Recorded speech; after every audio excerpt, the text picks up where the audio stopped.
হিসিলটুদা, ওই দেখ সোনাদা আজকেও দিনে দুপুরে মাল খেয়ে বাড়ি যাচ্ছে। প্রীতম, ডাক মালটাকে। আরে না, আবার এসে ভুলভাল প্রশ্ন করবে। আরে করুক প্রশ্ন, আজ জিকে পড়ে এসছি, সব প্রশ্নের উত্তর দিয়ে দেবো। বলছিস? হ্যাঁ। ও সোনাদা, একটু শোনো এদিকে।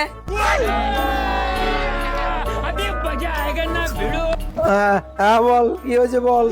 আবে শালা, তোর না বাড়িতে বউ বাচ্চা আছে, আর তুই প্রতিদিন দিনে দুপুরে মাল খেয়ে বাড়ি বেরিস? শালা মাতাল। কি রে রিতম, মালটা তো আজকে কোনো প্রশ্ন করলো না। সিন্টুদা, আমার মনে হয় তুই যে আজকে জিকে পড়ে এসছিস এটা সোনাদা জানতে পেরে গেছে। ও তাই? তাহলে তো মালটাকে আজকে ছাড়বো না। ও মাতাল, এদিকে শোন। তুই আমাকে আবার মাতাল বললি তো? তোকে আমি এখন প্রশ্ন করবো, উত্তর দে শালা। প্রশ্ন করবি?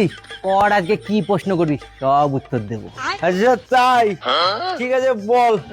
তুই অলিম্পিকে দৌড়াচ্ছিস 100 মিটার দৌড়, তুই থার্ড পজিশনে ছিলিস, সেকেন্ড পজিশনকে দৌড়ে টপকে গেলি, বল তাহলে তোর রেজাল্ট কি হবে? এটা সোজা উত্তর, আমি ফার্স্ট হব।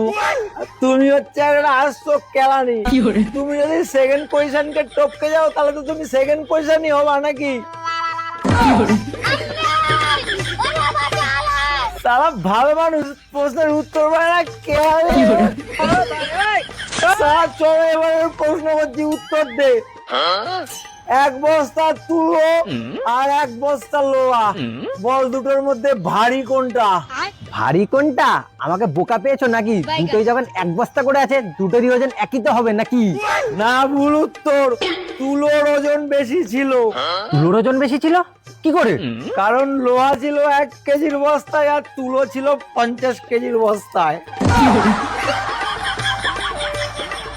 ঠিক আছে, এবারের প্রশ্ন। একটা ছেলে ন্যাড়া হতে গেছে নাপিতের কাছে, তার কাছ থেকে নিয়েছে 10 টাকা। এবার বল, যদি 50টা টাকলা ন্যাড়া হতে যায় তাহলে নাপিতটা কত টাকা নেবে? হ্যাঁ, এই দাঁড়া, অনেক জিকে পড়েছিস তুই, এবার আমি উত্তর দেবো। 50 × 10, 500 টাকা নেবে নাপিতটা। তুমি আরেকটা কেলানি। টাকলা আবার কবে থেকে ন্যাড়া হয় ভাই? ঠিক আছে চল, এবারের প্রশ্ন। শিল্টু বল, তোর গার্লফ্রেন্ডের বাড়িতে আগুন লেগেছে আর তোর মার বাড়িতে আগুন লেগেছে, একটা অ্যাম্বুলেন্স এসে আগুনটা সবার আগে কোন বাড়িতে নেভাবে বল? শোন, যেহেতু মা আমাকে জন্ম দিয়েছে, অ্যাম্বুলেন্সটা আমার মার বাড়িতে এসে আগে আগুন নেভাবে। শিল্টু, তোর চিন্তাধারাটা আমার খুব ভালো লাগলো, কিন্তু উত্তরটা ভুল বললি। ভুল? তার মানে? তার মানেটা হলো ভাই, অ্যাম্বুলেন্স কবে থেকে আগুন নেভানোর কাজ করে। চল এবারের প্রশ্নের উত্তর দে। আমাদের ভারতবর্ষে 20খানা বাচ্চা জন্মগ্রহণ করলো, অস্ট্রেলিয়াতে 20টা বাচ্চা জন্মগ্রহণ করলো। যদি অস্ট্রেলিয়ার বাচ্চাগুলো দাঁতের রং সাদা হয়, তো আমাদের ভারতবর্ষের বাচ্চাগুলো দাঁতের রং কি হবে? এ তো সোজা উত্তর, ভারতের বাচ্চাগুলোর দাঁতের রং সাদা হবে। বলছি কেন, কোন দেশের বাচ্চা দাঁত নিয়ে জন্মায় আগে বলতো? চল এবারের প্রশ্ন। তুই পড়িস 9 নম্বর জুতো, আমিও পড়ি 9 নম্বর জুতো।